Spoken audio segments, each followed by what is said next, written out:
This is the Drew Experience podcast, a show that's 80% combat sports, 20% everything else.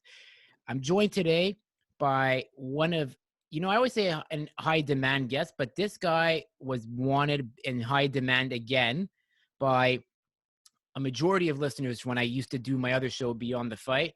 And very busy man, a dedicated man himself. He is an accomplished phys ed teacher. He's a karate dojo owner for IFK. He is probably the GOAT of lightweight Kyokushin in North America. I am very honored to be joined tonight again by Sensei Mikhail Zimerman. Welcome back, Sensei. Boss, thank you for having me back, and thank you for this beautiful introduction. A man like you deserves it. So, last time you came on, it was a great episode. Everyone was really happy to really hear your story. And if for some wanted to hear a bit of it again, because it was just so motivating for them. And we'll talk about that too. But tell me, how's it been for you since COVID hit, with being a teacher and for PE, and then also trying to run your school for your students? Yeah, I knew we would have at least some discussion about the situation. Well, I immediately, basically 2 weeks after it hit us, we went back to teach online. And as of end of March, I'm teaching my courses, my physical education courses online. We had to, of course, abandon volleyball. I had to quickly restructure my volleyball classes because it was mid-semester and basically make them into martial arts. That was basically the only choice I had, the only sound choice I had. And students followed, and I was able to complete this semester, last semester, spring semester of last year. It's like we're already we're in 2021, and Yeah. it feels like we're in 2020 still, doesn't it? Some days. Yeah, but time passes quickly. So yeah, it's been basically 1 semester and a half that I was teaching online. And Monday, this upcoming Monday, I'm starting my third semester online.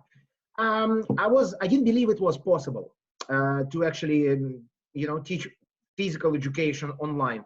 However, what I found out is that with the good amount of knowledge, which is what I have in martial arts, particularly in striking, I was able to just to bring more content into the activities that we can do alone without a partner, and I was able to actually run my classes pretty well with a lot of positive feedback from my students. So obviously, I want to go back. Obviously, okay, it's like you cannot do shadow sparring forever. You have to do other things, but yeah, I'm pretty glad with the outcome. I think I'm doing a good job, and that makes my life good, and I'm in positive spirit. So you said your students have felt a very positive impact from what you're doing. Not only positive impact but feedback. Like, do you feel that you can somewhat, are you planning to vary it up what you're doing again, or is it kind of the same thing where you have a new group of students and you have a program that works for them? Yeah, we have in phys ed, you have in college you have 15 weeks of physical education. So like now what I'm doing, I'm rerunning the same course, just making it better for new students. The only thing now, well, if anybody's interested, since we have 3 different classes, right? I have the same students who sign up for my other martial arts classes. Like we have 101, 102, 103. And for them, well, they'll have to run through similar activities. Yeah, but I mean, it's their choice. And people, whoever chose it, probably really likes it and probably wouldn't mind. As far as my karate classes, of course, I haven't been to my dojo. Well, it's a gym that I'm renting twice a week. I haven't been there since last March. Not even once we had classes, and it seems like it will have to wait probably until September, to be realistic. I also do Zoom classes with them, with those who Okay. want to still keep up with the techniques. Do it twice a week for them, and just waiting and staying positive. Unlike a lot of people who do not stay positive. I try. I always try to stay positive, and that's something maybe I also want to mention because I really wanted to mention it.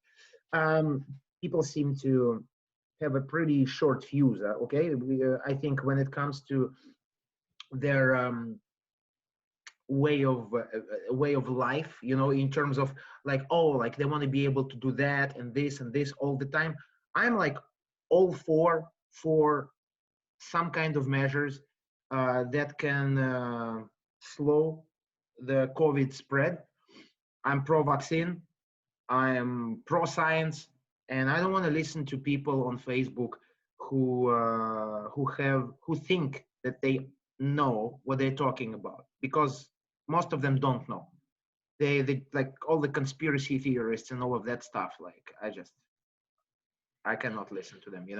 Um, Basically, my main argument here would be, if you want to, if you want something, if you want something to be done properly, if you're going to listen to the advice, right?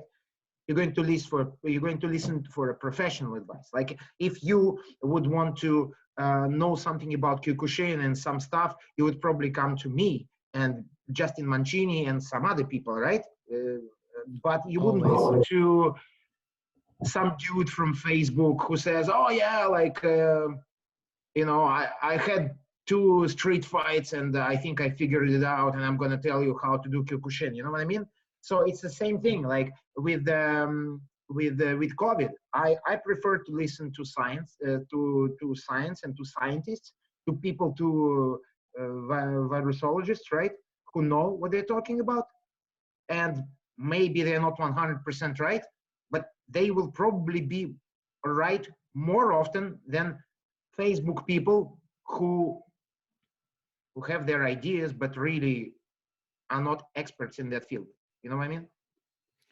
But we can agree that gyms should remain open, but maybe there's a way of going about it, like, in terms of like with the rules and whatnot. I mean, Totally.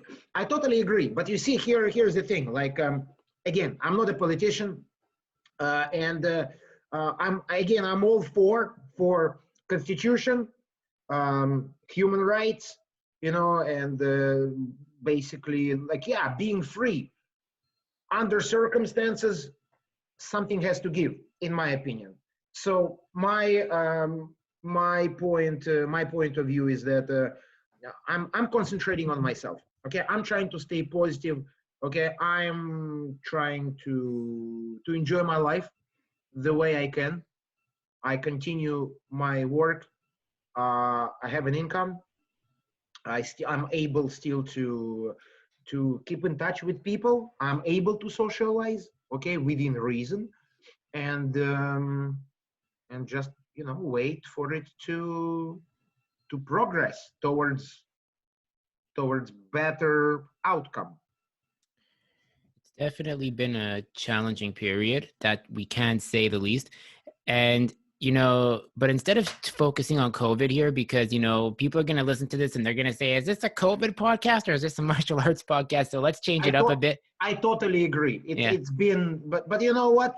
We said it, like, you understand my point of view. People understand my point of view. So you agree, you disagree.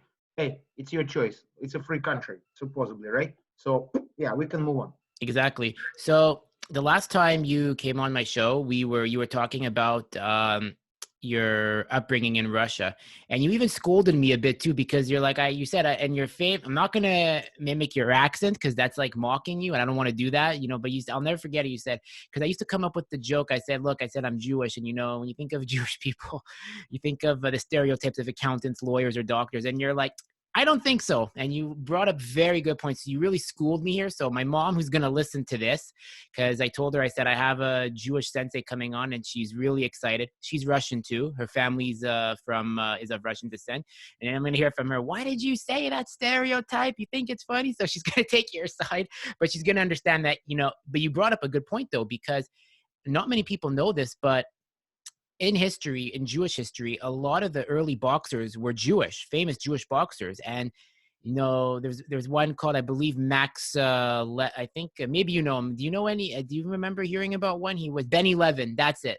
Benny Levin or something like that. He was one of them that gave hope to the Jewish people. And I'm sure you also know that, who do you think ran the boxing promotions back in the 1900s? Who ran boxing promotions? Wow. It was, I wouldn't be surprised it would be people of a Jewish descent. Okay, obviously. If we want to talk about this, definitely, I would like to back it up. Stereotypes, right? I mean, stereotypes are just stereotypes. It's like it's stereotypes about Asian people, right? Back in the days when I was younger, it's like Asian people, oh, they all know karate. They all know martial arts, right? Bullshit, okay? Then the stereotype, oh, they all good in math, science, and stuff like that. Also, BS, like it's all situational. It's all situational. It is a little bit cultural. I agree. I would agree with that. But let's say situation in Russia, Jews in Russia, and then Jews who had to immigrate to US. I mean, there was a difference there, right? And when Jews moved to states, a lot of them were poor, and therefore, many people. Same thing with black population in US. Okay, boxing was the thing for people who are not necessarily wealthy, because the wealthy person wouldn't get into the ring and wouldn't want to get punched in the face. And back in the days, they were punched harder than today. Like the level of equipment was, what's the right word? It was symbolic, okay, back in the days. And then the rounds were, you had more rounds. You had basically you got punched in the face more than in an average boxing fight today. So to get in the ring, usually would be the destiny of poorer people, okay? And white rich folks, they don't need to get into the ring. They'll watch the fight if they're interested, or they'll just go to the to the cigar room and get a drink and smoke cigar, talk about politics. They won't get in the ring. So yeah, I generalize here a little bit in terms of Jews, because it really doesn't matter. Underprivileged people go to fight. Okay, privileged people, they don't fight. Let's not talk about 100 years ago. Look at MMA now, or generally, we're talking professional sports, okay? But let's say, look at MMA, professional boxing. How many of those people, have university education, solid bank accounts? And I'm talking about at the beginning of their career, not when they got famous. I'm talking about people who got into that thing. McGregor, like who was he before he became anybody? Nobody. He was a plumber on welfare. There you go. So yeah, I mean, and that's it. So when you are McGregor before he got famous, yeah, why wouldn't you get in the ring? And especially when you start to understand that, hey, I'm actually pretty good at this, and it sells. Why don't I sell it? Why don't I sell myself and become famous and get a lot of money? And kudos to him, he was able to do it. That's it. Very, very true. And we also have an example like Habib. Another example of that is Habib, coming from Yeah, your neck of the woods. Let's talk about Khabib. Let's talk about that background, because that's like night and day. You know, you have Connor, who had a bit of a, working class background, but but then you have a guy like Khabib. Can you explain to me, what is it that the Avar people, the Avars, the Dagestanis, and the Chechens are like? You lived in Russia, you've been amongst them probably in your day-to-day life. What is it that separates them from everybody else, like in terms of their upbringing? A lot of pride, I think. First of all, a lot of pride and a very, very serious wrestling heritage.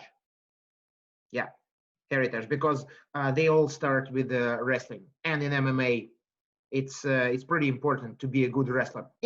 Khabib wins a lot of his fights because of his awesome wrestling abilities.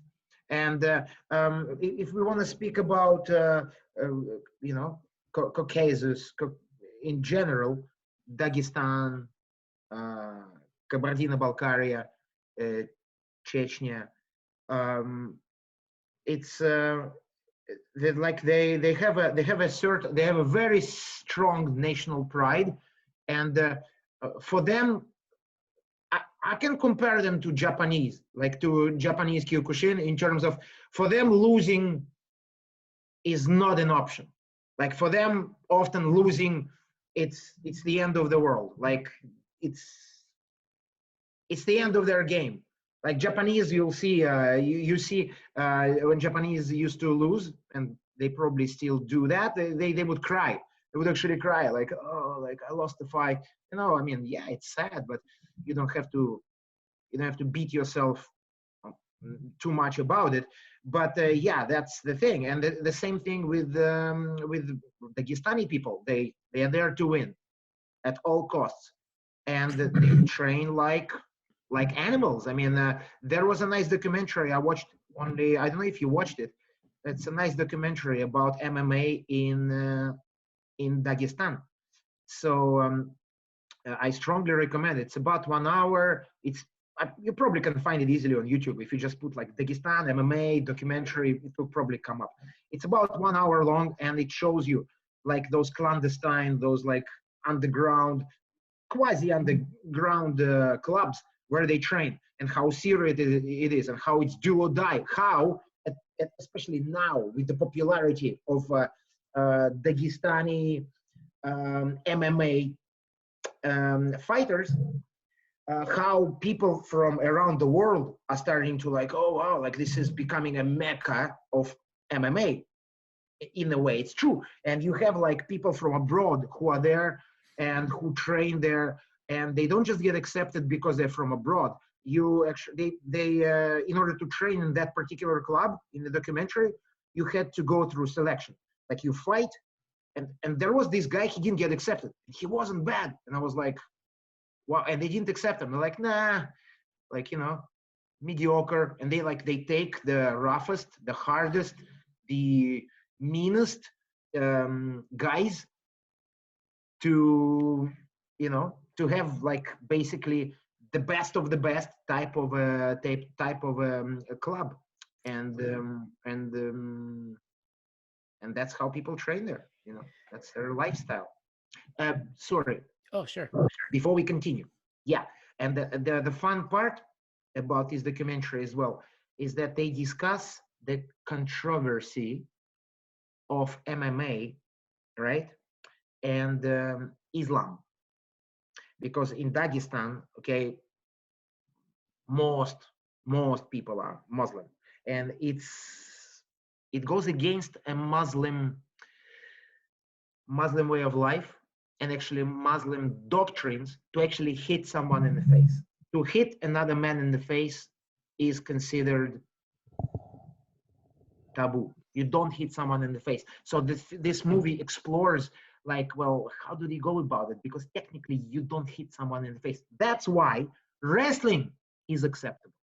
To wrestle someone down, and to win in the wrestling is very honorable and noble. To start hitting someone in the face from the Dagestani perspective is not necessarily good. Very true. And there's another fighter that came out of Dagestan recently, Zabit Magomed-Sharipov. And when you watch him fight, do you find now he's got a Sanda background with judo? It's a very awkward style, but I am convinced. And when I had Wesley Jansen on my show from the Netherlands, Wesley said, when I watched the beat fight, he has for sure done Kyokushin somehow, some way with Leshy Kurbanov, it looks. Yeah, but it's possible. I don't want to speculate, right? Because I don't know if he in fact did train with Kurbanov, but who knows? His striking is great. He has, but long story short, I don't know his background. No, I'd like to check because I really like his style of fighting. It's very unorthodox, very unorthodox. Like he's a very surprising kind of fighter. He does the things that you do not expect, and that's why he stands out. Whether he does Kyokushin, whether he does or did Kyokushin or not, who knows? I mean, unless you know, in terms of now with the mix, there are so many.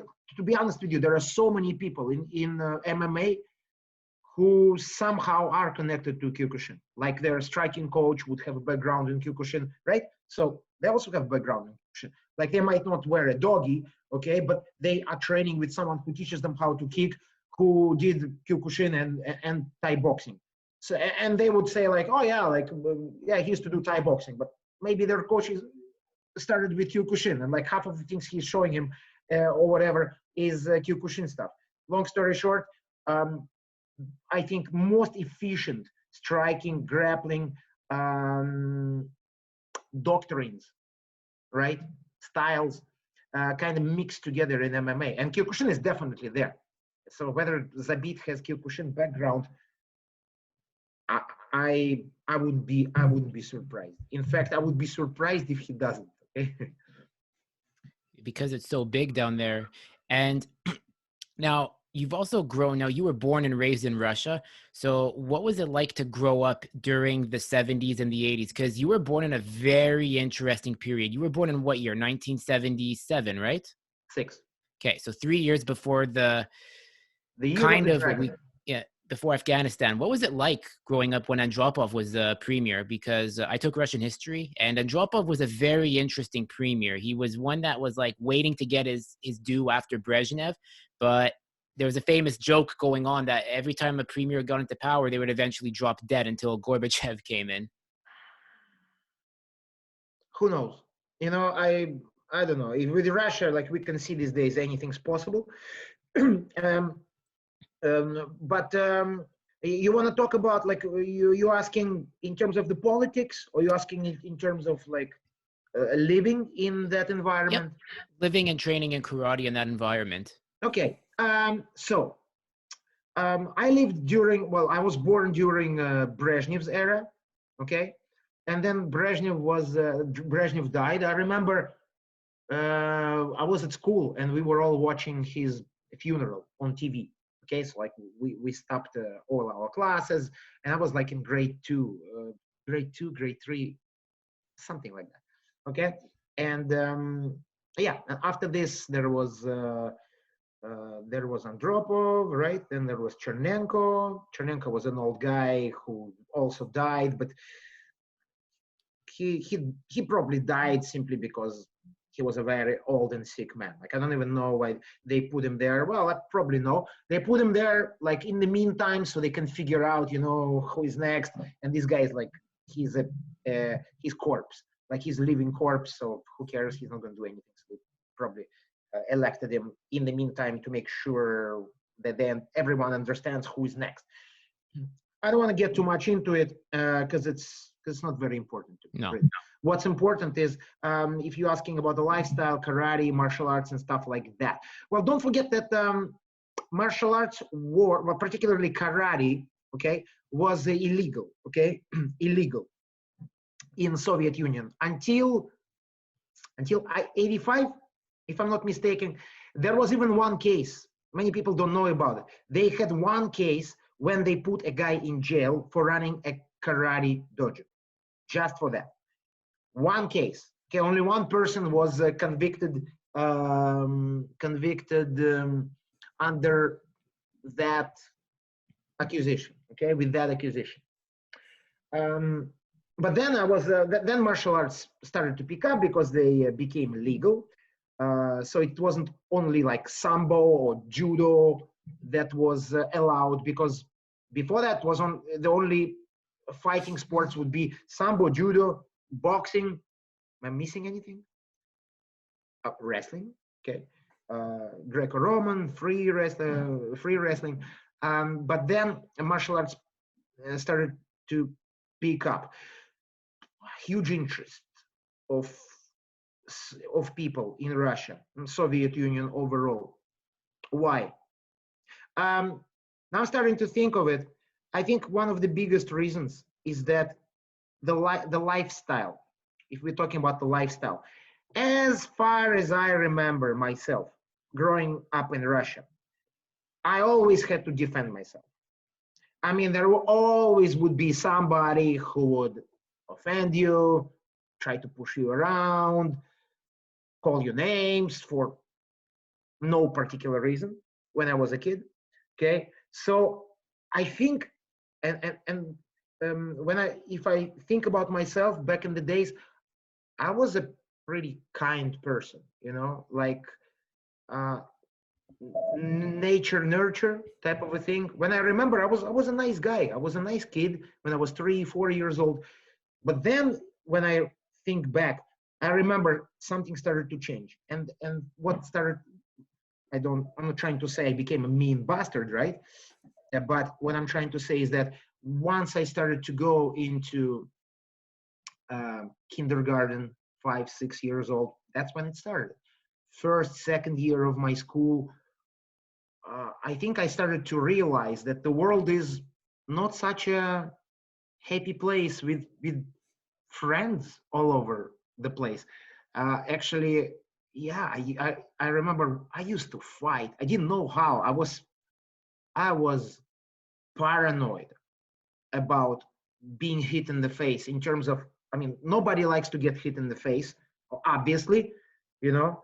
uh, you kind of learn to enjoy it once you pick up martial arts, boxing in particular, which I did, which really helped with time.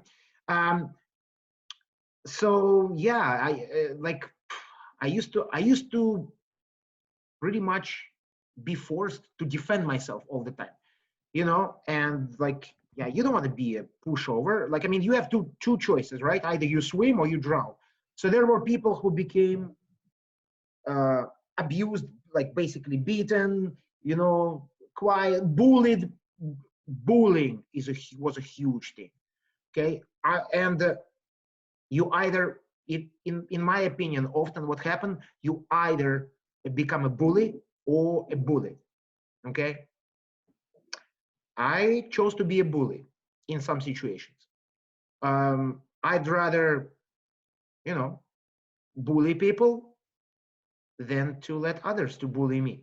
And it's like a vicious cycle, you know. And there were some things that I did which I'm not particularly proud of, but you know, when you're a kid, you do not necessarily think about that. But yeah, but about defending myself, yeah, because even in my class, which was considered a nice a nice group of kids, we had a hierarchy, basically. Like, for how long I was with this group? For 8 years before I moved to Israel. 7 8 7 years. There was always this thing: who is stronger, who can kick whose ass, basically, who is number one, who is number five. I mean, all the way until the bottom. Basically, there would be this thing: who is the king of the mountain. Okay, so constantly, every day, constantly.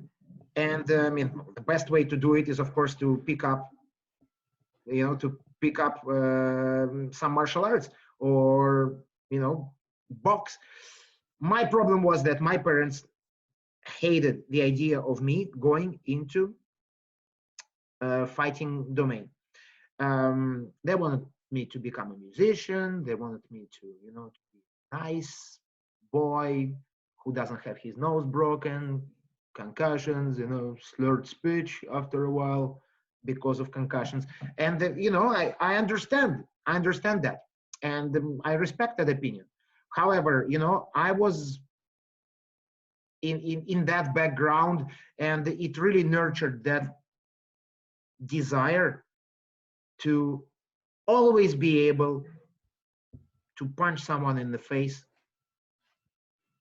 not to be afraid to be punched in the face, always be able to punch someone in the face and basically end it with one punch.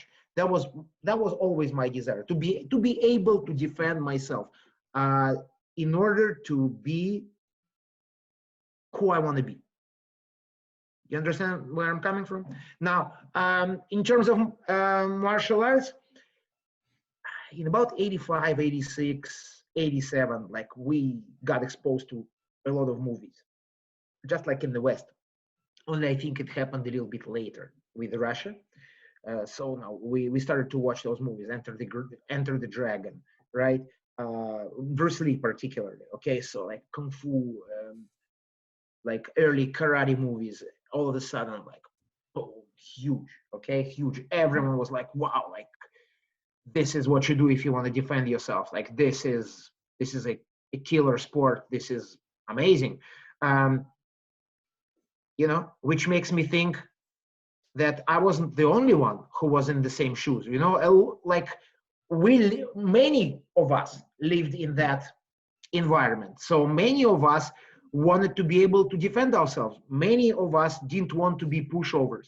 So in order to pack your gym with students, it would be in the blink of the eye. I remember we didn't know like what to take. It was just like, what do you take? Like Wushu, Kung Fu, Shotokan Karate. Me and my friend, we went to try Wushu.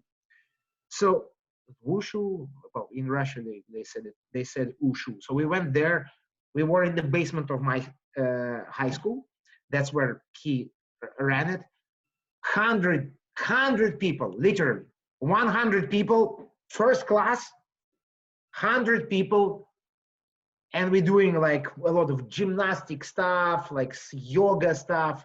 What we don't know what to expect, right? We just trying things out. Some guy who now, like obviously I understand, was not anything serious. He's just there in his black uniform, and he's like doing some moves, and it's like it looks mysterious, right? And we're like, oh, whoa, he looks weird in a good kind of way, right? And he just tells us like the exercises to do anyway. It's like, and then, okay, 10 rubles per month. You think about it, 100 students, 10 rubles, that's 1,000 rubles. Okay, 1,000 rubles right there for 1 month of membership. When the average salary was 100 rubles at that point. So you have to realize how profitable this business was for opportunists. There were also people who did a serious job and who were serious people, okay, like some Kyokushin people. But I don't even think we had Kyokushin there in 85 86 in my town, in Moscow. Yeah. So where I'm coming from is that we didn't know what to pick up. We were just like, oh, well, there's this, there is that, but nobody actually knew what was good and what was not. In fact, nobody knew who was good, and who wasn't good. I mean, you can do kung fu with a great teacher, and you will learn how to fight. You'll be good. You'll be okay, and you can pick up pretty much anything and still achieve something. But when your teacher, coach, call it whatever you want, trainer, is an imposter, well, then you just become a member of a cult, where the most important thing will be to pay your dues at the beginning of the month, and then they're going to basically bullshit you until you figure it out, or until you pay your dues for 5 years, and then the first bozo on the street will break your nose with the first punch, and then you'll realize that for 5 years you were doing shit, crap, better later than never, but fortunately, I did not stay there. I tried it once. I had a feeling like it's weird. My friend stayed and actually wasted a few months doing this. Then he picked up kickboxing and became a solid fighter. But yeah, that's what the environment was. That was my environment back then, in my town. Basically, live or die kind of thing, swim or drown mentality, hierarchy. Who is the strongest? Not who is nicest person in class. Not who is the most helpful. Nobody cared about that. Who is the strongest? Who can kick whose ass? That's the what is it? The law of the Survival of the fittest. yeah, exactly. Survival of the fittest. If you're stronger, you're right. If you're weaker, nobody cares about your opinion. That's where I was. Maybe some people experience something different. So if anybody is surprised that I ultimately, started to do serious karate fighting and was very interested in that, yeah, my childhood definitely helped, you know, to to make the choice between music or full contact karate. When you were in Russia, who was because back in the 85, that's when the action movies genre really started to blow up. You had guys like Dolph Lundgren, Jean-Claude Van Damme, Bruce Lee's legacy. Who was you That was between a you? little bit later, Okay. but it was, yeah. Bruce Lee was huge, huge. Posters of Bruce Lee would be like would sell like hotcakes. Okay, Van Damme was a little bit later. Okay, Arnold Schwarzenegger again. You know, big muscle, same idea. Strong man, and basically who can break you. I mean, who was my influence? That's what you were trying to ask. Yeah, was it like Dolph Lundgren? But you see, Dolph wasn't that popular back then. He like by then he only released one movie, like The Punisher, I think, if I'm not mistaken, and he only became popular in late 80s, like probably even like by early 90s when I already moved to Israel. Uh, Obviously, no, not really. Like Dolph Lundgren, I only watched Rocky 4 when I was in Israel already. Like I didn't even watch it in Soviet Union. I don't remember. I don't remember when it was released. It was when was it released? 1985, November 27th, 1985. Really? Yeah. Okay. Well, I never was able to see it. So would I? But I mean, would I? Would he influence me? I mean, probably not. He was like a big Russian boxer on steroids who got knocked out, by the end of it. So probably not. Who were my influences from movies back then? Um, well, Bruce Lee, definitely. It was Bruce Lee.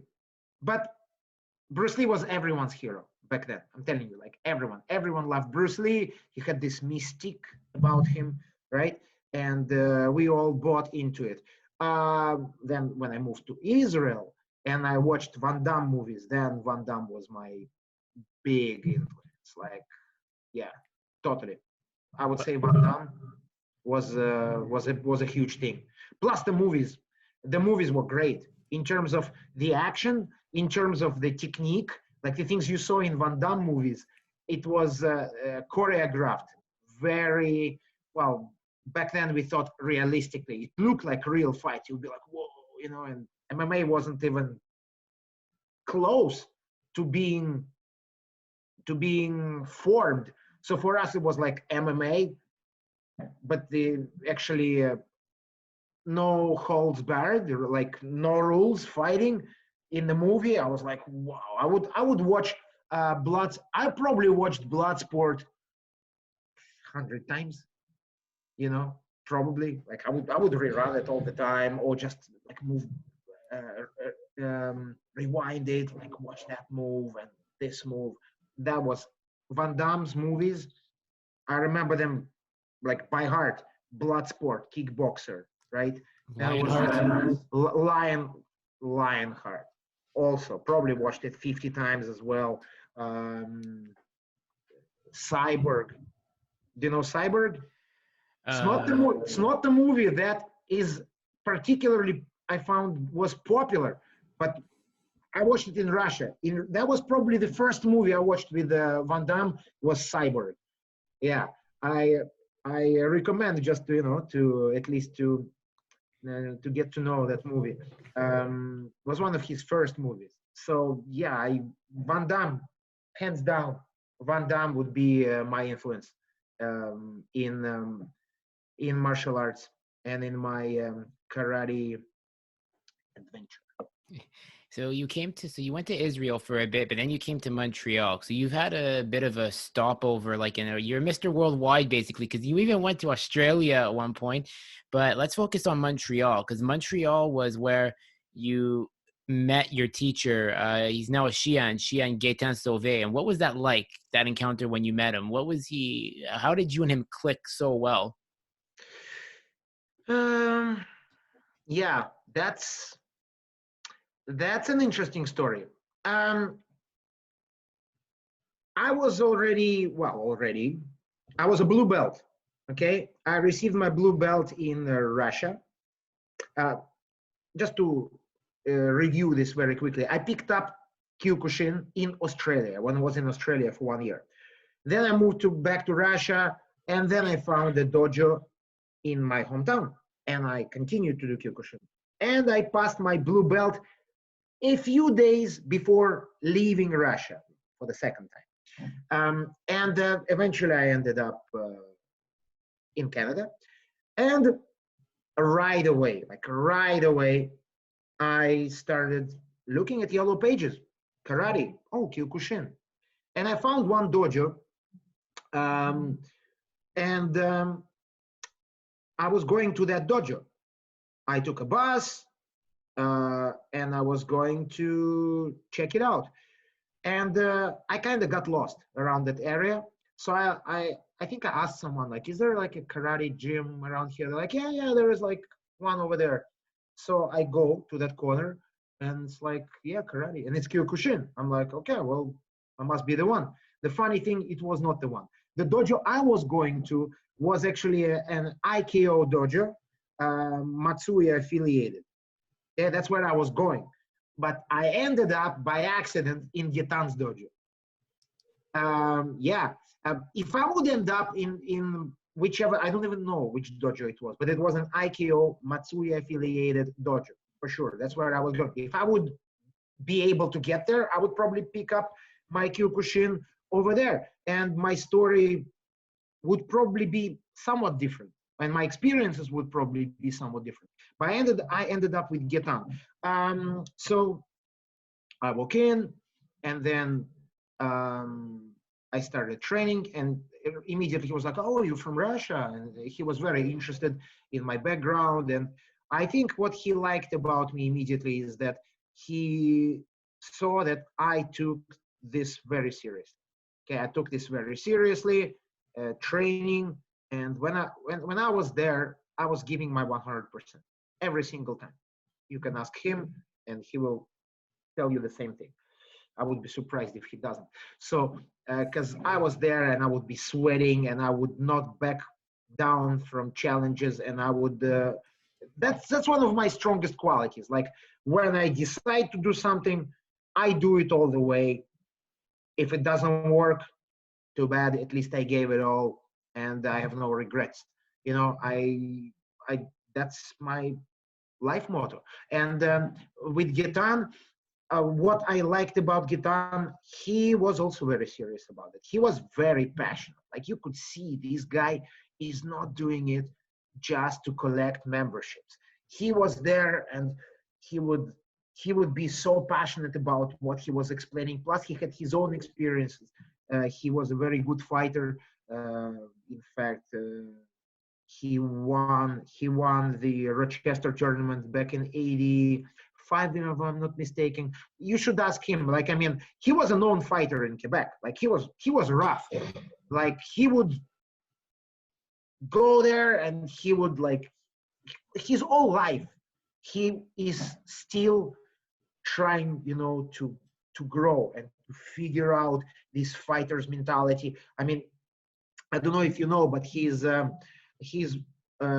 diving into psychology of self-defense a lot. Like, for the last, what are we, 2021 now? For the last 20 years, he's researching into psychology of confrontation, how to be able to defend yourself without physical confrontation. Okay, and he's really passionate about it, and you can see that this person is a huge enthusiast, and that's what I saw right away. That's what I say. Okay, this is going to be my sensei because he's great. He's got all the qualities that I want in my sensei.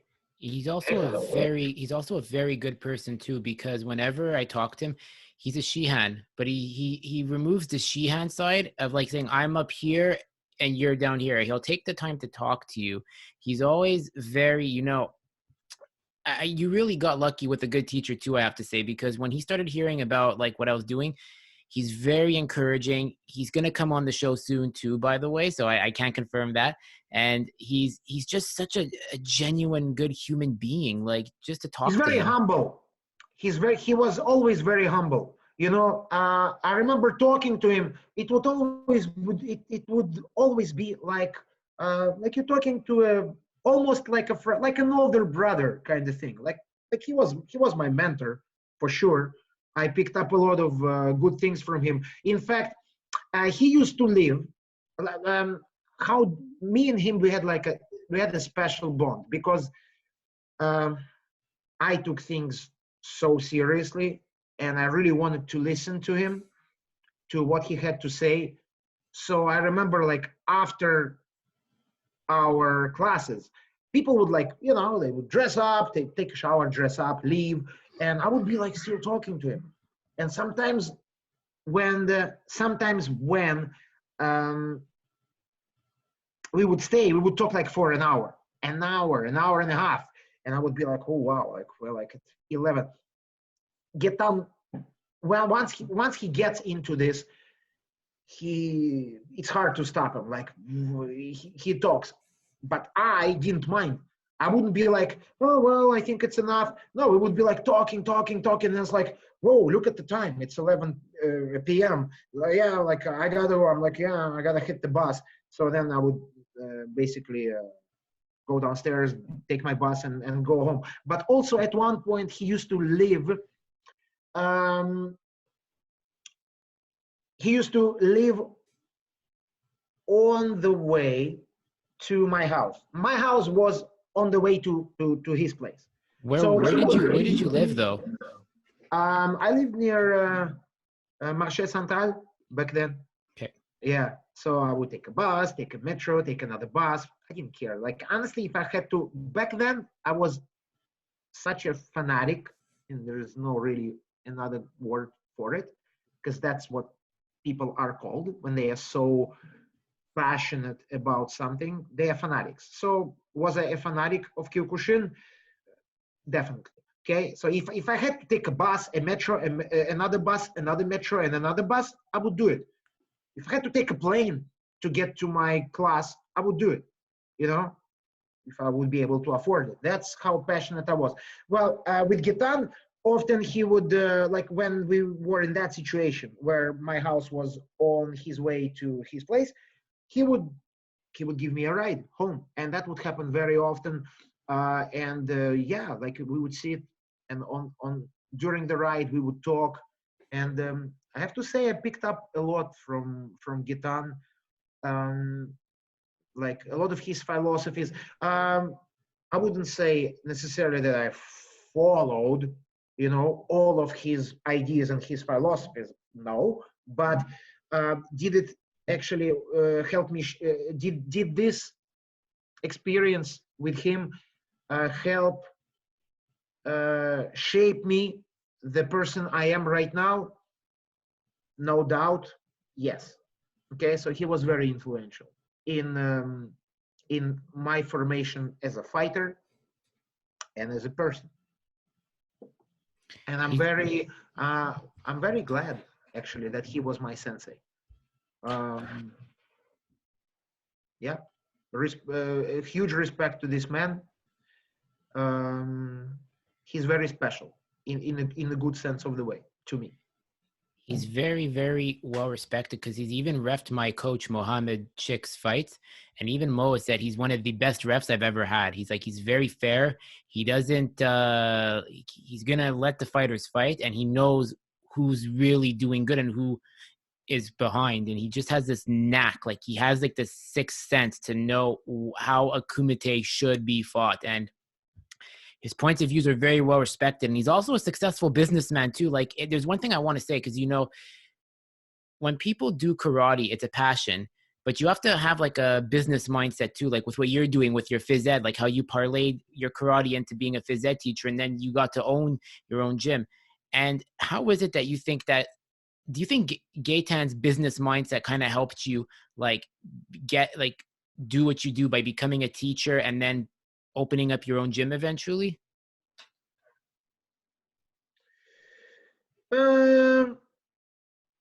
Okay. Do you want the answer you want to hear, or you want the answer that is true? Okay. The true answer would be actually Gaetan would struggle a few times, okay, with his dojo. In terms of being successful businessman, Gaetan, don't forget what I said before. Gaetan is a very passionate teacher. Okay, he's a very passionate teacher. In terms of business model, karate as business, I don't think he was that great. And don't get me wrong, that's not a bad thing. Okay. I don't know if we should mention that. I don't want to I don't know if it's like a. Listen, to be honest with you, I don't think it's a bad thing, because the problem with Kyokushin, and you do whatever you want with this, okay? You want to cut things out or not, it's entirely up to you. But maybe after what I say, and I'm not trying to, you know, pull myself out of this to make this presentable, okay? The problem with Kyokushin is that people run Kyokushin dojos as business, okay? I don't. And that's one of the reasons why once I matured, okay, and I went to university and I did my phys ed degree, and then I picked up my master's degree. The one of the reasons why I did that is because I started to realize having your own dojo as business is not easy, okay? And doesn't matter what you teach, Kyokushin, Boxing. Well, boxing is an Olympic sport, so you can get government funds. So it's different, okay? So no, I'm talking about martial arts, which are not Olympic sports, so you can forget about government funding. You have to do everything by yourself. So again, about Gaetan, as far as business model, he was an amazing teacher. He had a lot of followers, had a lot of students, okay? But yet again,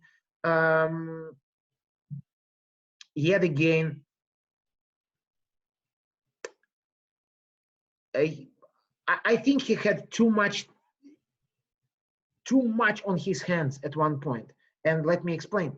It's hard. I think it's very hard to be a good teacher, okay?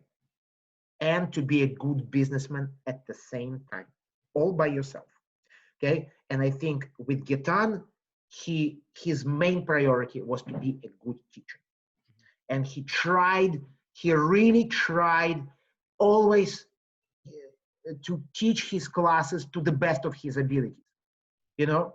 So that would be probably the reason why he was not always successful with his dojo. Don't forget, he had to close his dojo, okay? at one point. Uh, Times were hard, not only for him, I think back then, but it's not easy to run a dojo. You know what I mean? I'll say it one more time. That's why I don't really have a dojo in terms of as business, as my only income. In fact, I don't depend on my karate classes at all financially. Okay, I have my paycheck every 2 weeks from John Abbott College, and it's a good paycheck. You know, so I can do my karate and only concentrate on teaching. And if I don't have any income from my karate classes, I don't care. I do it for fun. I do it for pleasure. I do it for myself. I don't do it for money. However, when people um, open their dojos and they entirely depend on the income from their dojos, that's when things get hard. Okay, look at, we didn't want to mention COVID lately. Look at COVID situation. So many dojos closed. They did. We had IFK dojos closed. Is it permanently? No, but temporarily, yeah. And people really need to reshape their ways because they couldn't run their dojos like before. You know, I'm one of the lucky ones. I can still do my classes. I don't care. I don't depend on my karate financially, so I can do it. Like I said, I can do it as my passion. I can still do it as something I always loved and enjoyed and always wanna stay connected to. You know. So again, about Gitan, it's a passion. It's a passionate man.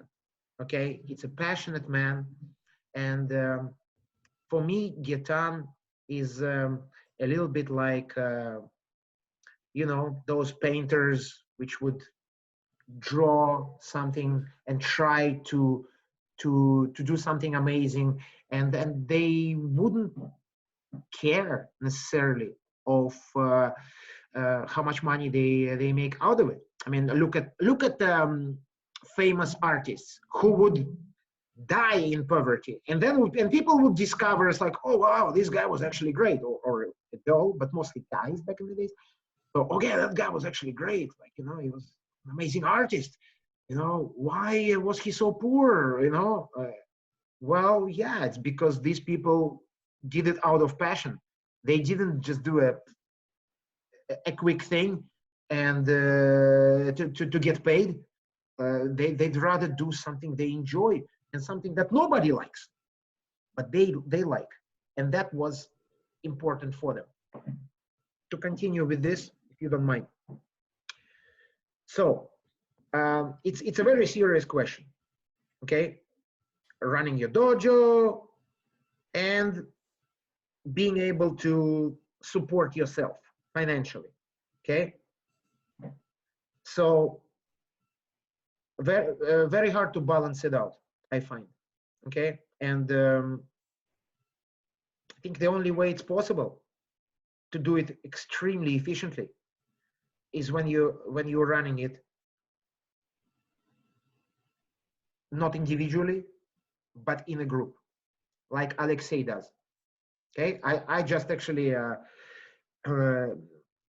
a talk with him today. We talked about appointing Shihan David Picthole as a president. We talked about the whole story, how it happened. I wanted to clarify a few things for me, and I did. And thanks to Alexei for it. And yeah, he was back to the gym because it's 8 hours later, right? So I woke up and he's already going to his karate dojo. They have a model, okay, where he built up a few students to now become second, third dans, and he's a sixth dan, and they are running it well, like a family. So it became almost like a family business. They're not related, but they're like 5, 6, 7. I have to ask him, maybe 10 people who are involved.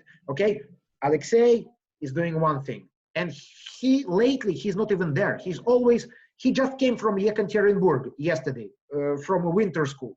And he was one of the, basically people who run that winter school, okay? Because he's so respected and so in demand all over the place, all over Russia. We even invited him here, not because I know him, but because people know of him. So they run it as a group of people. Alexei does this. Another person does bookkeeping. Okay, three more guys, girls. This one teaches fighting techniques. This person teaches basics in Kihon katas. Okay, this person takes them out for their runs. Okay, this next person, they have their own little but still quiet, significant weightlifting and muscular exercises gym inside their dojo. I'm telling you, if you go visit that place, you will be like, wow. Where is it? Well, it's in my hometown, Nizhny Novgorod. It's basically it's not even a dojo anymore. It's a sport complex, right?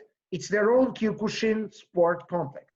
It has an amazing weightlifting exercise gym, and that's where they have another guy who takes their fighters over there, and they do obviously exercises which are Kyokushin related, so they can become better monsters in competitions, which they are. And they have somebody who takes care of white belts. They have somebody who takes care of, I'm telling you, they run it meticulously, okay? Everything is by the book. And if someone doesn't do a good job, they, give him crap or her crap, and that person better pick up, because there are other people who would love to be part of that beautiful family at this point. It's not one person. Now, if you're trying to do it by yourself, and a lot of people do, they just want to do it all by themselves. Like, I'm the sensei and I'm going to do it. I don't need any help. You know what I mean? There's a huge difference. One person trying to run the whole show, and a group of people under Alexei's governance, let's say, that are running the process. And the process is amazing. This Alexei, is he considered one of, is he one of IFK's superstars? No, I know that IFK has a lot of very good teachers, but what's his name? What's his full name? Shihan Alexei? Shihan Alexei Gorokhov. He's 6 Dan Kyokushin, and look at his competition record. When was it? Not the last world championship, but the one before. He was already what, 40, close to 40, right? And and he went to fight heavyweights. Yeah, and instead of fighting, what is it, seniors division over 35, he fought the regular division, 2nd place in heavyweights. IFK World. Yeah. He basically went Randy Couture on the younger division, then told the younger guys, hey guys, respect your elders, basically. That's what it sounds like from what you're telling me. Absolutely. And this guy fought in all 3 weight categories. When I started with him, I was from back then, I'm probably his only close relation to when we started back in 1993, 1994. That's when I met him. He was a yellow belt. He fought in a lightweight division. And I was like, wow, this guy is serious. He would destroy. Then eventually he became the amazing middleweight fighter. And then with age, he started to, to pack a few more pounds. He moved to the heavyweights. And what do you know? He actually was pretty good at heavyweights as well. So, yeah, like again, we're going back to where I was earlier. Passion. Like, to compare Gitan and Alexei, uh, that's Gitan's passion, Alexei's passion. Alexei is he was just and Kyokushin. As far as I can remember, Alexei, he lives Kyokushin, he breathes Kyokushin, he sleeps Kyokushin, and his lifestyle is everything's about Kyokushin. But at the same time, he's not this like stuck-up guy. Like he is actually very educated as well. I think was in engineering. He got his degree, if I'm not mistaken, from university. So it's an educated guy. It's a smart guy, and he's a flexible guy. Like you can talk to him. I can tell him, particularly with me. Like I can tell him something, even if he doesn't agree with it, or like I'm gonna like maybe bust his balls about something.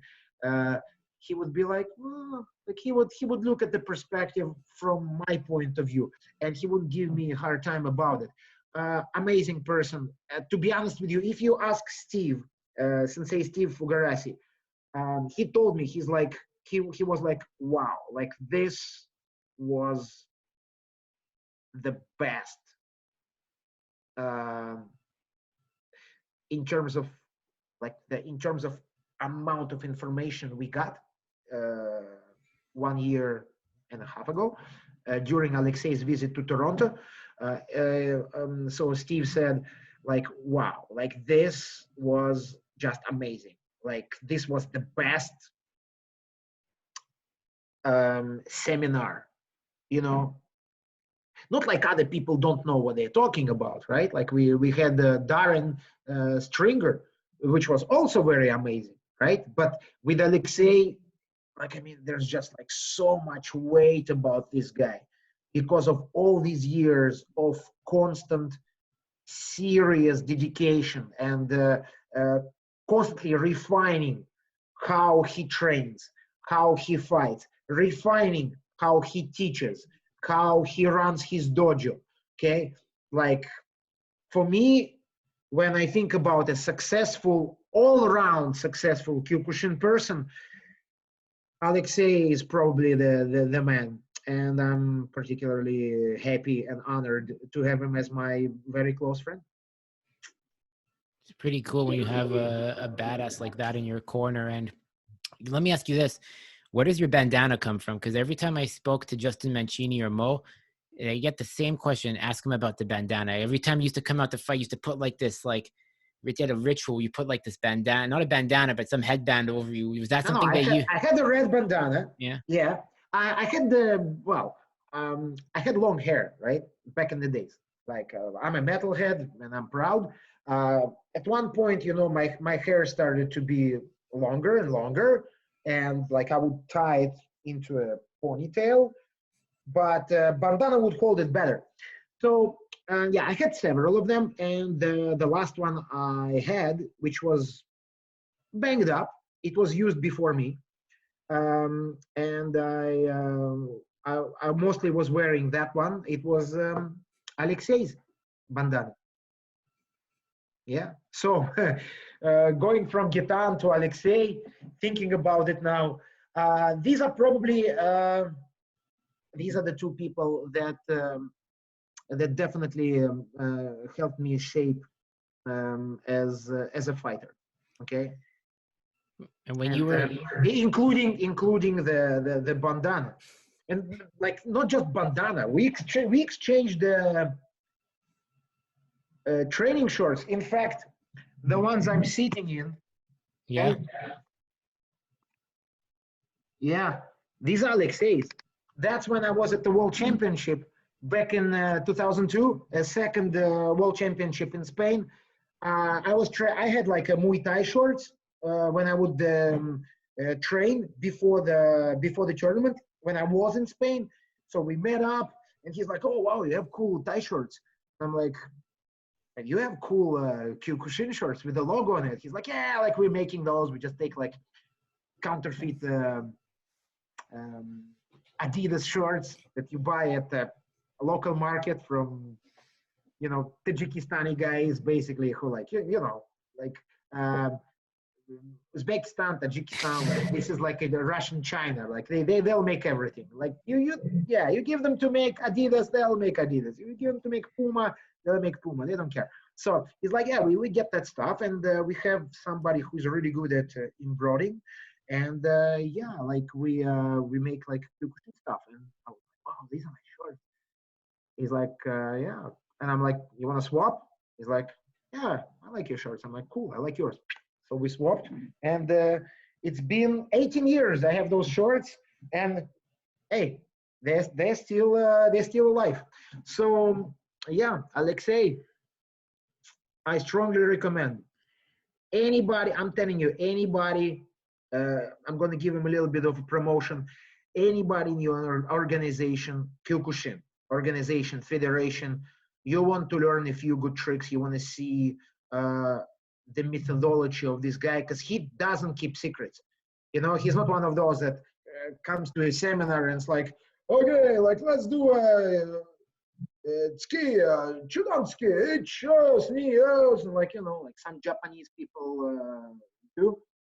Hey, they do it, right? So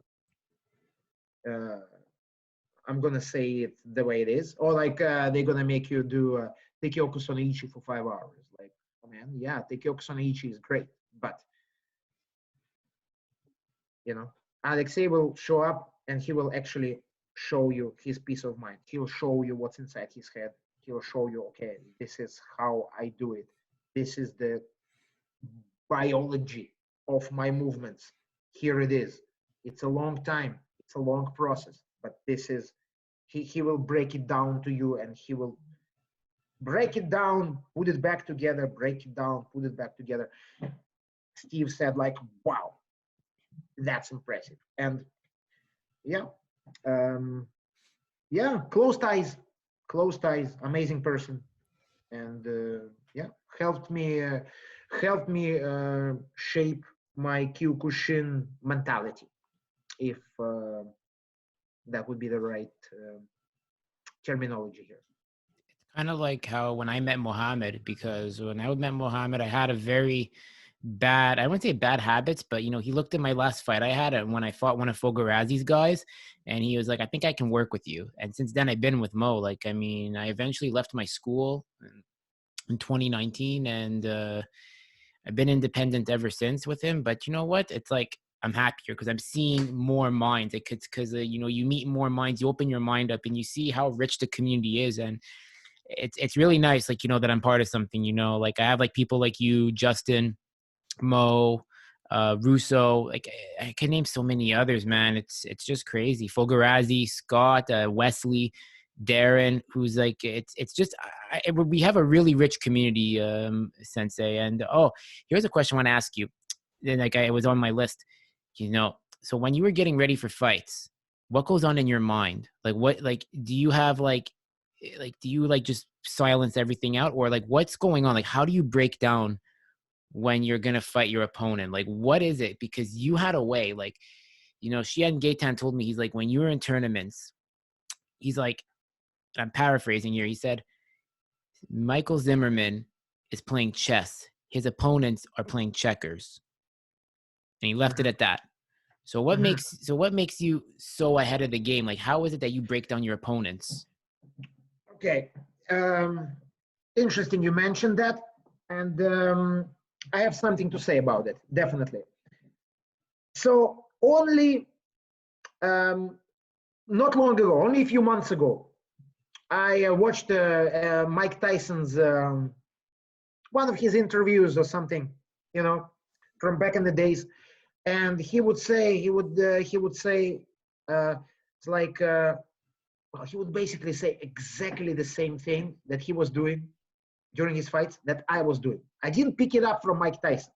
Just ironically, we did the same thing, me and him, before our fights. And that is, your fight begins even before you go on tatami, okay?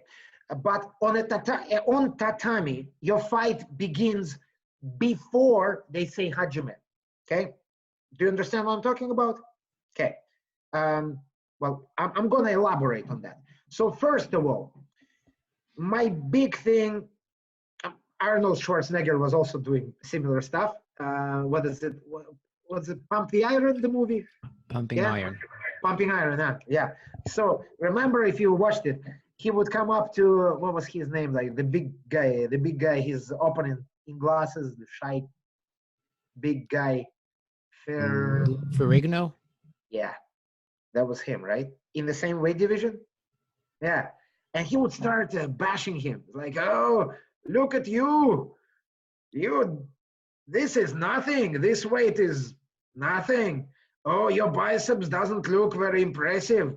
Oh, you look a little, you look a little unsure of yourself, something like that." So he would bash him. He would like bust his confidence before the guy would even go on stage. So the guy would go on stage and he would be like, "Well, yeah, maybe he's right about it, So he would lose before he was on stage.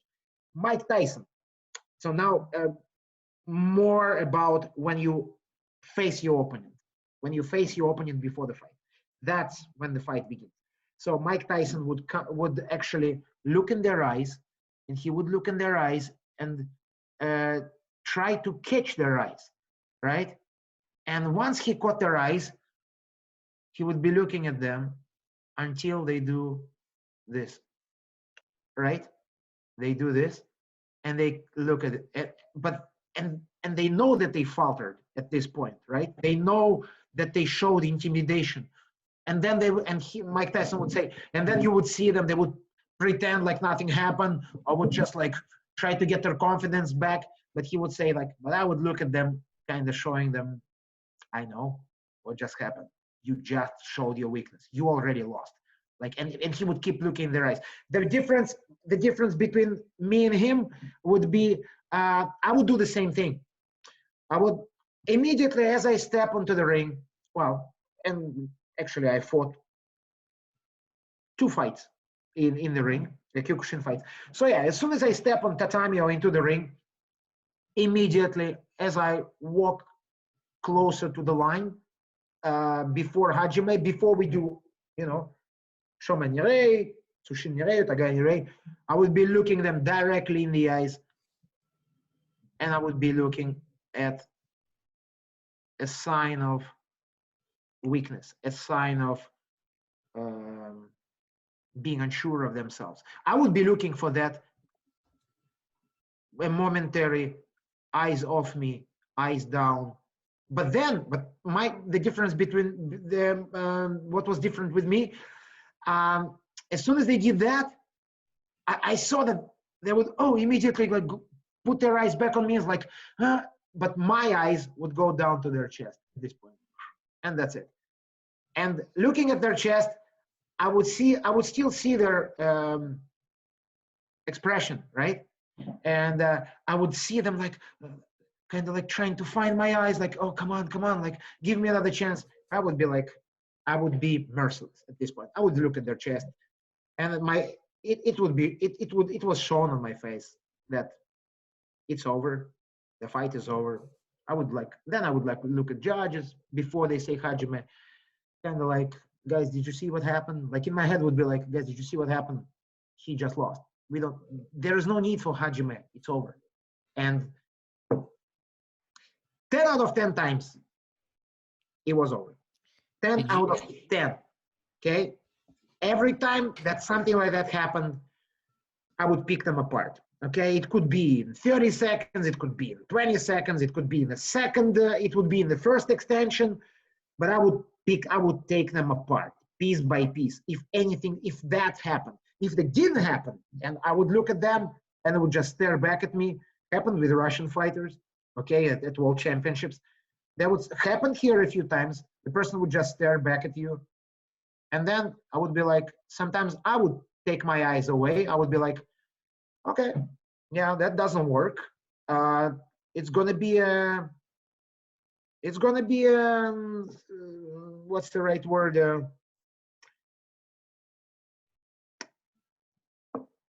It will be a hassle. Yeah, I would be like, okay, yeah, that's gonna be a hassle. It's gonna be a fight, and yeah, 9 out of 10 times there would be a fight. Yeah, Did sometimes no. Like sometimes they would have the spirit, but just technically I would still take them apart. But like I say, but 9 out of 10 times there would be a pushback, and it would be a challenge. Uh, 10 out of 10 times the person takes their eyes away, puts them back at me, shows their hesitation. 10 out of 10 times the fight is over. It that's it. You know.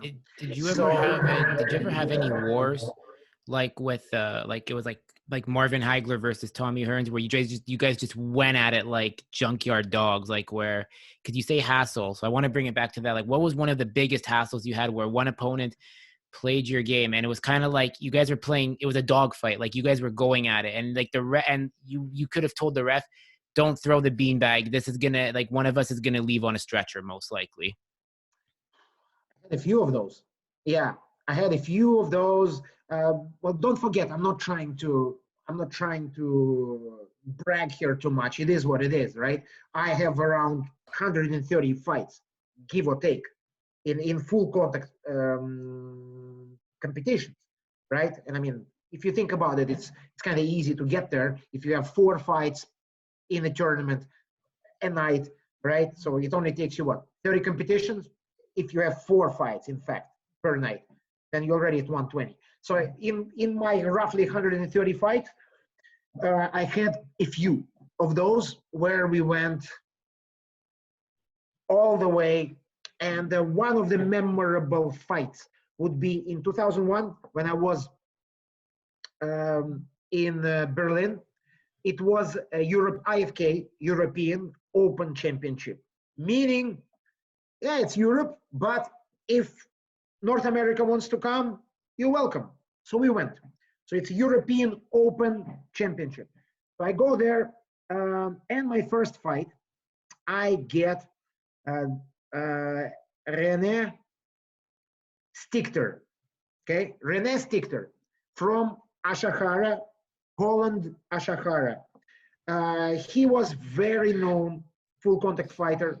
Okay, back then. Well, if you take a look at his fighter's record, like it was very impressive. I was not known back then. In 2001, I only started to really gain weight in Canada. Okay, Quebec, US, IFK, but in Europe, not yet. I was still coming up. So I'm there and I'm fighting, and this is my first fight.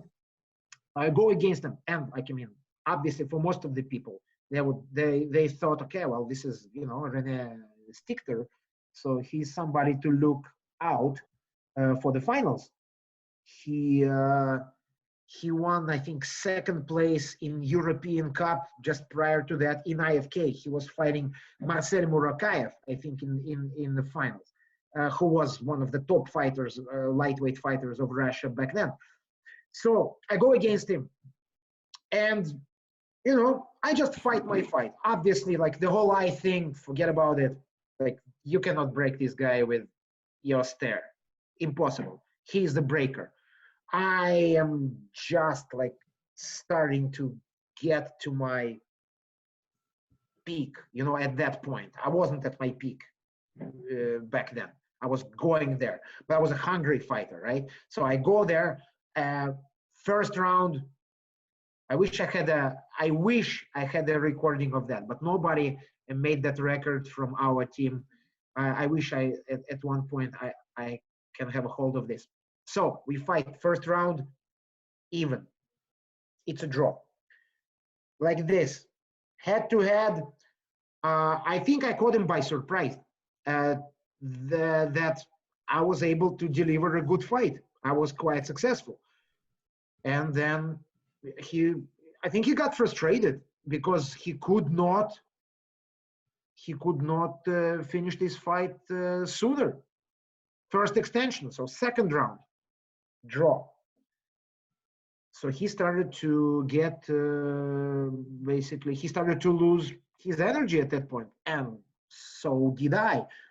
So third round, second extension, we fight, and that's like one of those moments, you know, when do or die, we're giving it all.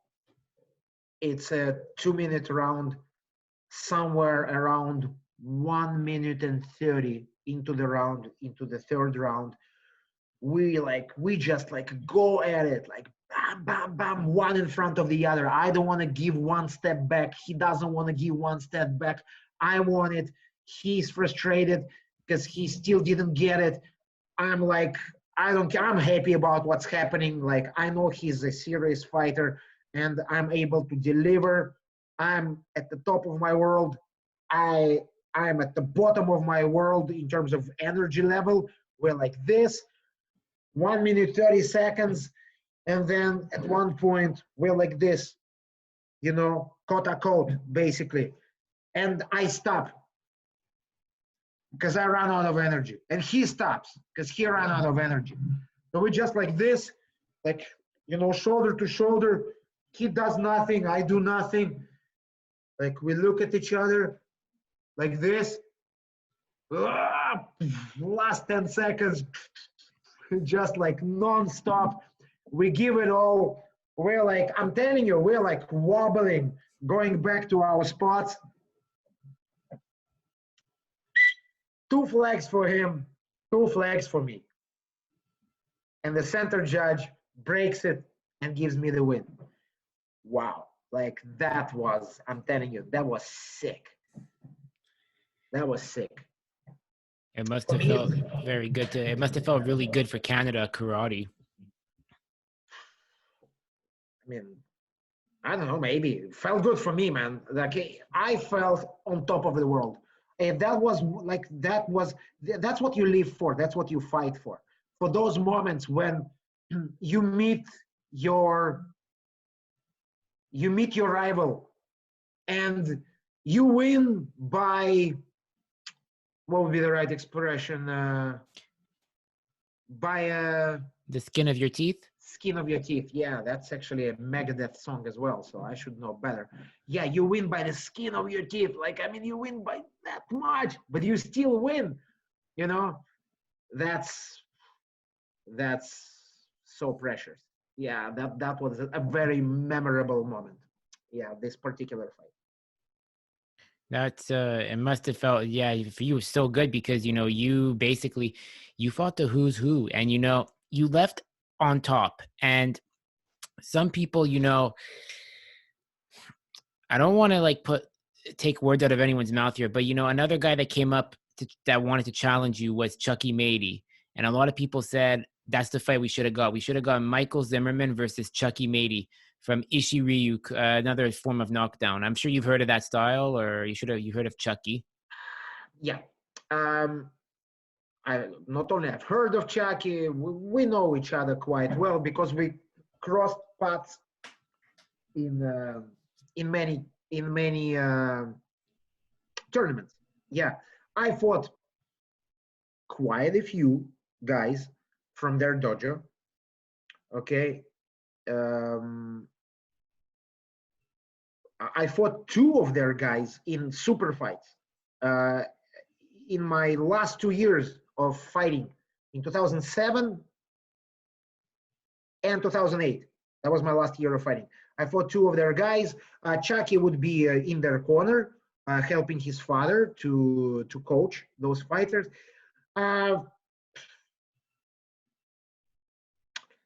Listen, he was already fighting back then. He was already over 18 back then, right? He had no chance against me back then. No chance. And they know it. Then, you know, he started to pick up. Man, who knows what would happen? You know, nobody knows. Like, I mean, I can say that I would beat him. He could say that he would beat me. I can say that maybe I would have lost to him. I mean, who knows? I mean, it's fighting. Anything's possible. You know. Is he a good fighter? Definitely. He's a smart fighter. Like if you want to talk about Chucky, he's a smart fighter. He's passionate. He's got heart. He's got good techniques. You know, as far as I'm concerned, that's what it takes to win fights, to beat your opponent. Okay. On the other hand, yeah, I got those things as well. So who would have won? Uh, Nobody knows. So like honestly, what's the question? Like would that be a good fight? Me and him. Uh, when we were fighting, me and him, it wouldn't be a good fight for him, for sure.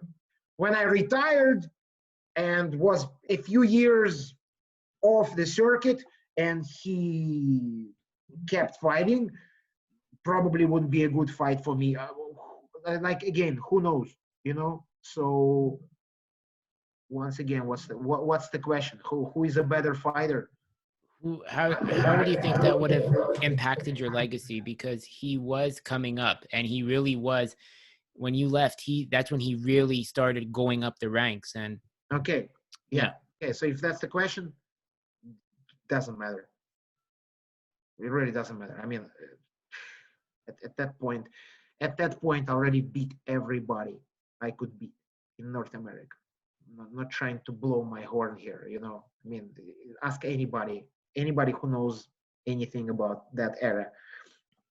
They know I never backed away from any fight. Uh, I would show up to tournaments. I would show up to my fights, uh, and I would fight anybody who was there to fight me. I never backed down from any fight. I did everything that I could to become the best I can be, and I think I did.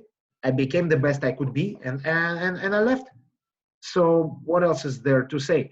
Uh, should I say that I'm the best forever and I'm the best? Nobody can be the best forever. Every dog has his day. Okay, so when I was fighting in Canada and North America, I was the best. When I stopped fighting, that's when we can say that I stopped being the best. And that's perfectly logical. it's very true, because there's a lot of fights that should have happened, but you are also a part of Canadian combat sports history. You were part of the first Gold Cup. We have a mutual friend named Sandro Ferrante. He's a TriStar coach, but he has a Kyokushin background as well. And Sandro said he's like, Michael Zimerman and I were on the first ever we're in the first ever Gold Cup. And that's when they tried to bring in the K1 guy, a Muay Thai guy, a Taekwondo guy to see how could they all compete together. Yeah, well, that's what he said, right? Yeah, but that never happened, right? There was something that happened. Apparently, like it was in the end of Kyokushin tournament, but there was just some, I don't know what happened with the Gold Cup. I mean, he doesn't remember much, but he just says that you and him were on the same tournament, and he spoke very highly of you, and he's like, honestly, he was like, it was me and Michael Zimmerman, and he said, yeah, he's like, but Michael's one of the yeah, best guys. He said but you were one of the best he's ever seen. well, oh, you know, in North America, like I said, yeah, Sandra, but Sandra, me and him, we kind of crossed paths when he was on his way out of Kyokushin, as far as I'm concerned, because he went to coach MMA guys soon after, if I'm not mistaken. I'm not sure the timeline, but yeah, he did Gold Cup. He did a Gold Cup, and yeah, in terms of the Gold Cup, I don't remember when we were at the same Gold Cup, because I did a few. I did a Gold Cup, plus there were a few Gold Cups. Okay, there was one. The first one I did was in '99, which was actually organized by Joe Adesso. Yeah, and then it was Ohan Brothers that started to organize a Gold Cup. So yeah, I did a few of those. Yeah, well, Sandro, yeah, if Sandro said that, I'm not going to say he's wrong. He's probably right, and um, honestly, like what should I say? That was good. That was one of the best. Maybe No, it's basically like maybe the best lightweight. What can I say? Yes, I probably was. Again, like I said, when I quit, basically that's it. I'm not gonna say that. Oh, I'm still the best. I can still beat them all. It's like no, you can't. You can't do that. If you play the game at a certain point, you reach your peak, and then it's up to you. You just it's just you wait until there's someone there who's gonna eventually catch you and is going to eventually take you down, or you just step aside and say, okay, go ahead, guys, and because you cannot stay at the peak forever. That's it's a fact. There's no one who was able to stay at the peak forever, like literally no one. Everybody thought, okay, well, Federer will be there forever. No, I thought so as well. I thought he would leave at the right time. He didn't. You know, uh, anybody, Muhammad Ali, man, the greatest, should have quit while he was ahead. Didn't realize it and suffered major disappointments. And not only in terms of his legacy, but also in terms of his health. Parkinson's. Yeah. You think that like his last fights didn't contribute to his brain degeneration, basically? Of course it did. And it's a sad story. You can say all you want, but like Muhammad Ali's story, uh, well, I wouldn't say it's a sad story. It's it's a rise and it's a fall. It's the saying, you live by the sword, you die by the sword. And you also, but the way I look at how you left the sport, because when we discuss it, whenever I'm talking with Justin Mancini or Mo, you basically left on top, man. You left like a Habib. You left like a George St. Pierre. You left like a Marvin Hagler, minus the Sugar Ray Leonard draw that, or the loss. I don't know if you know Marvin Hagler versus Leonard. It was one of the most like controversial judgments, because some say Leonard won, some say Hagler kind of threw it in, but I think it was really a draw Yeah, for but him. come on, Leonard's legacy is also undisputable. Yeah, that guy left on top, definitely. So I understand your point. Uh, that's the way to go, I think. That's the way to go. I proved everything I had to prove to myself. Uh, and and also remember, it was a very conscious decision for me. When I was fighting in 2007, 2008, I already started to catch myself at the thought that kind of tired of this, in terms of like already like that high wasn't as high anymore. You know what I mean? Like that, I started to lose that high.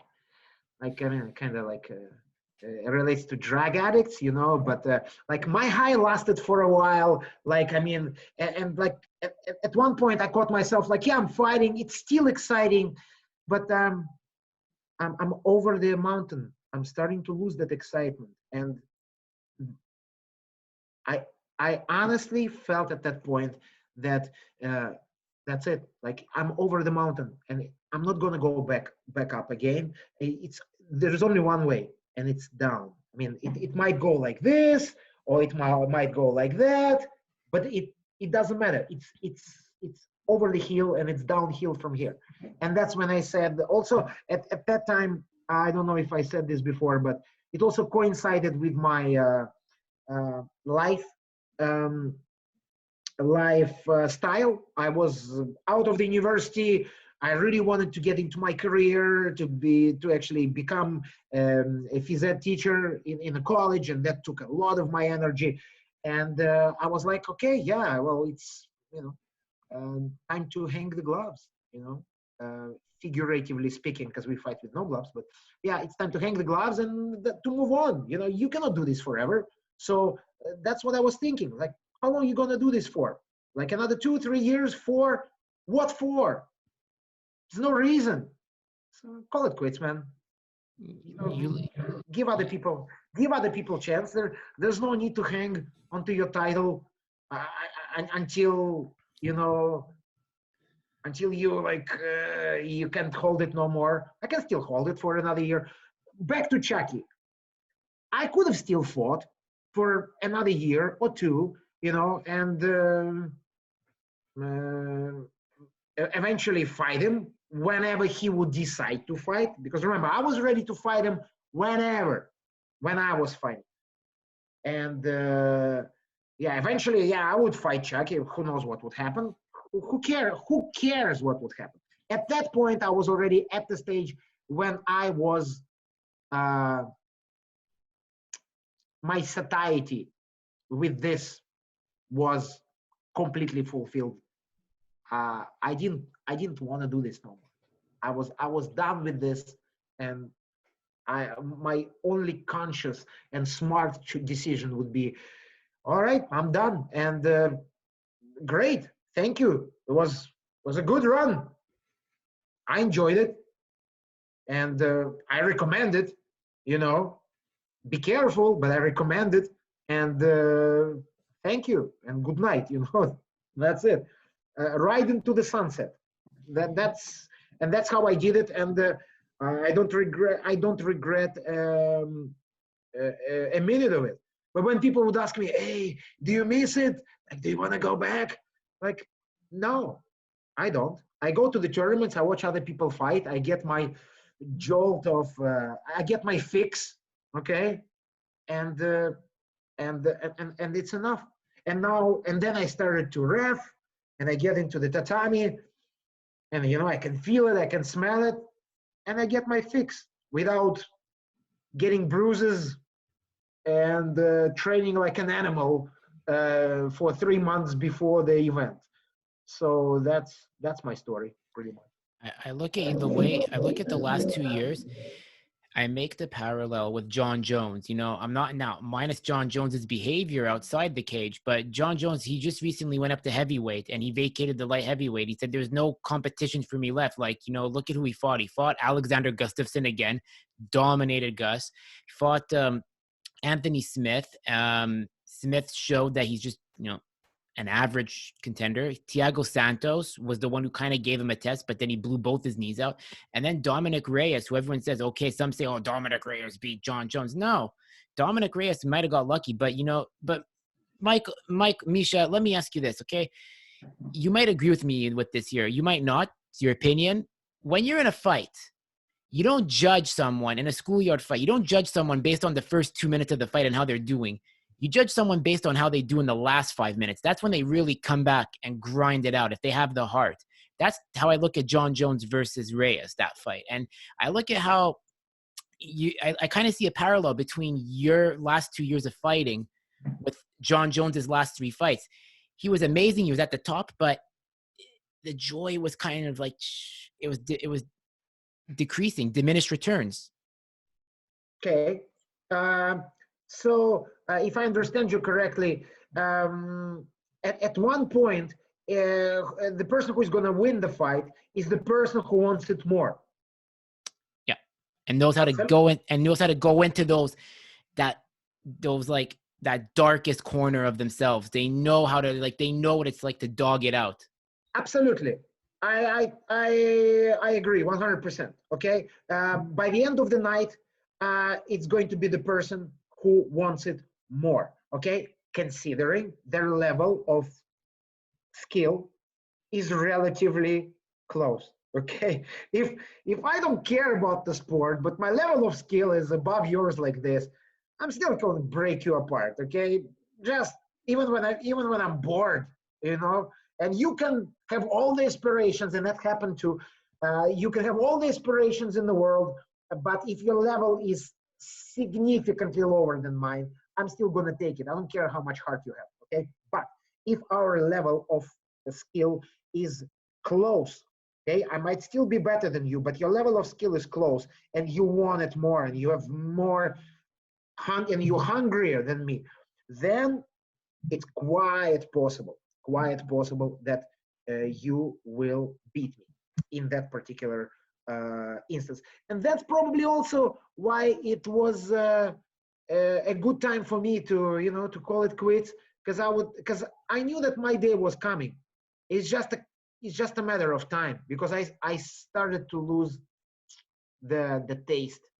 And when you start to lose the taste, which is also called passion, I suppose, for what you're doing, once you start to lose passion, that's when you start to, you know, that's basically when your end is near. Okay. It doesn't matter when, in 2 months, in 6 months, 1 year, 2, 3 years, it's coming. Okay. And you should realize that. And there's no point, like when we go back to that subject, there's no point to continue, because we go back to the beginning of our conversation. If you don't have passion for what you do, don't do it. Okay. Unless there is a lot of money in it. If there's a lot of money in it, like, if there's a lot of money in it and people will pay you that money even though you have no passion, then why not do it? Okay. If you don't have to suffer major consequences to particularly health, okay, then do it. But if you're not paid enough for it, and you don't have any passion for it, or you don't have enough passion for it, then what's the point? And I think that would probably be, if I have to make a statement today, that probably would be my statement. It's important to live your life with passion. And if you don't live your life with passion, then every little thing, or every moderately every moderate thing will bring you down. Challenges in your life will be more difficult than they are, will appear more difficult than they are. When you live your life with passion, you go, I find that that's the way I live. I live my life with passion. That's why I find going over obstacles, going over difficulties, whichever they are in your life, with relative ease. Okay, I overcome my obstacles and enjoy my life and happy with my life because of it, because I'm a passionate person, I think. You've done very well for yourself. And, you really were like, when I had you on the first time, I really took a lot away from what you said. And, especially during these times, I keep busy. What do? I have a full-time job. I take care, like I balance, I do this and I do my job and I do this because I love it. And I go on doing it with passion because you know what? I'm getting out, I'm staying away from the TV, I'm staying away from Facebook. And when I go on social media, like Fulgarazi said, you can check it, but don't get too sucked in. You know what I do? I post it and I ghost it, which means I post what I have to do and I leave. And if I share stuff, it's going to be based on like MMA, martial arts. And, I don't have time. I just don't have the time to be negative. Life is too short. I mean, between us, we've spoken off the record of what's going on with me right now and with like a loved one. I don't have the time. Like, my time is very valuable. And I really took that away from you. And, I just want to say, you really have been like a great role model for me because I didn't have a lot of good male role models, especially after my dad passed away. And I was discussing this with when I was going through like a depression phase, like self-destructive behavior, which eventually I'll get into.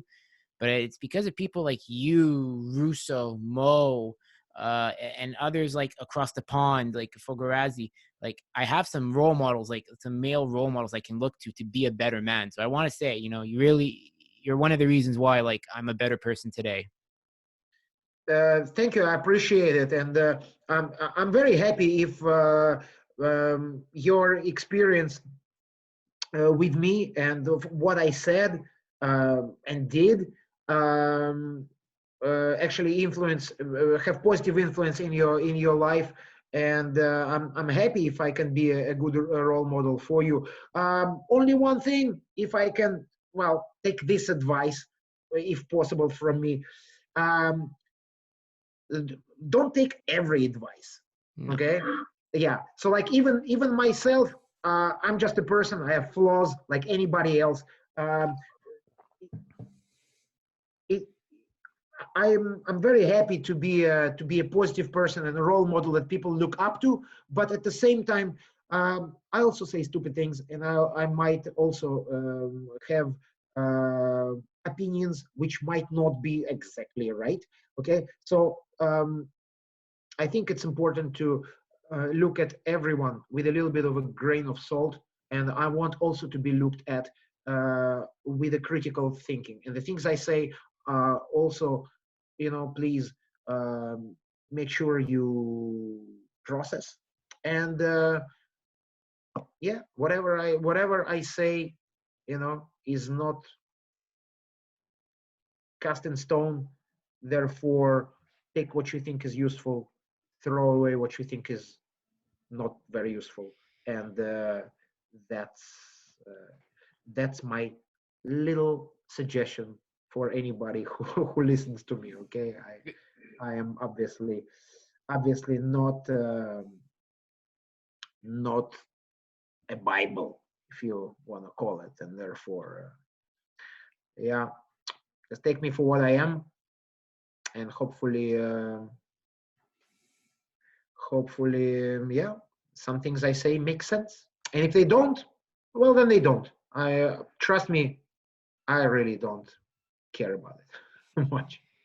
So where can people connect with you? I know you're on Facebook, but you have to get on Instagram. I need to be honest with you. Today's generation, I know you probably don't want to get on Instagram, but listen, I think you could really do a lot with the Zoom classes. And if you have your karate pictures, I guarantee you can do a lot with Instagram and in terms of like with what you do as a phys ed teacher. So Mhm. where can they connect with you on? So what's your name on what platforms are you on? I know Facebook, so where can they find you? I am on Instagram, but I don't really, I don't really use it that much.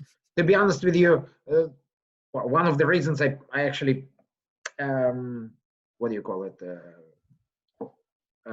subscribed, right, to Instagram is because there was this girl I was interested in, and she was on Instagram. So I'm like, okay, I'll become an Instagram member so I can, connect with her. Well, then that didn't happen, and I just kept the Instagram, and then eventually basically connected with a few friends of mine. But yeah, I don't use it a lot. Um, Maybe I should, maybe I shouldn't. I know, like there's like I'm an old school guy, I mean, at this point, I am an old school guy, and like just the amount of technology lately, uh, it's not honestly, it's not something I'm very interested in. It's like it's too much. I got a vinyl player not long ago and got some badass vinyl records.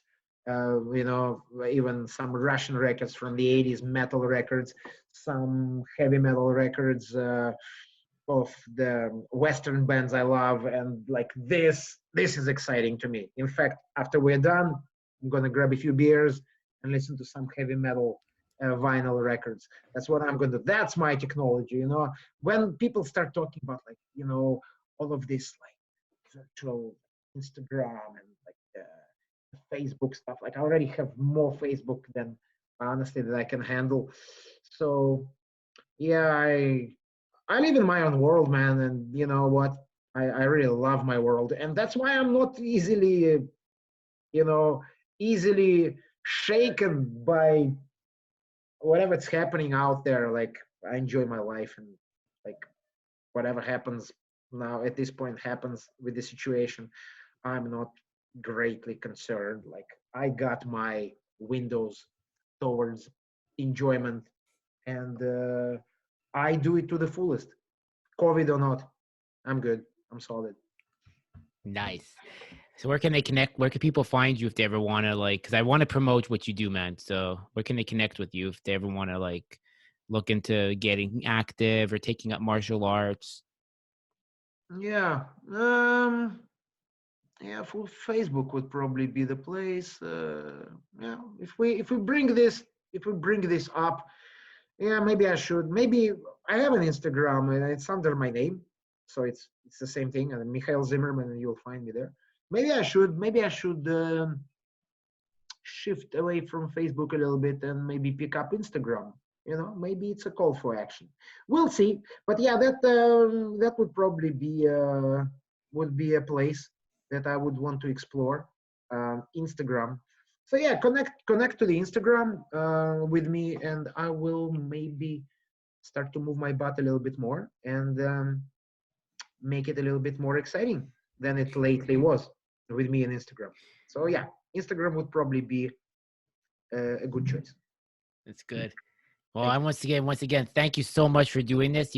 Always pleasure to have you on. Like, I just have to let you Two talk, hours, man. man. 2 hours. Almost 2 hours. Yeah, Yeah, but it's worth it. you said an hour and what is it? An hour and 15. Yeah, but you know what? Yeah, good conversation.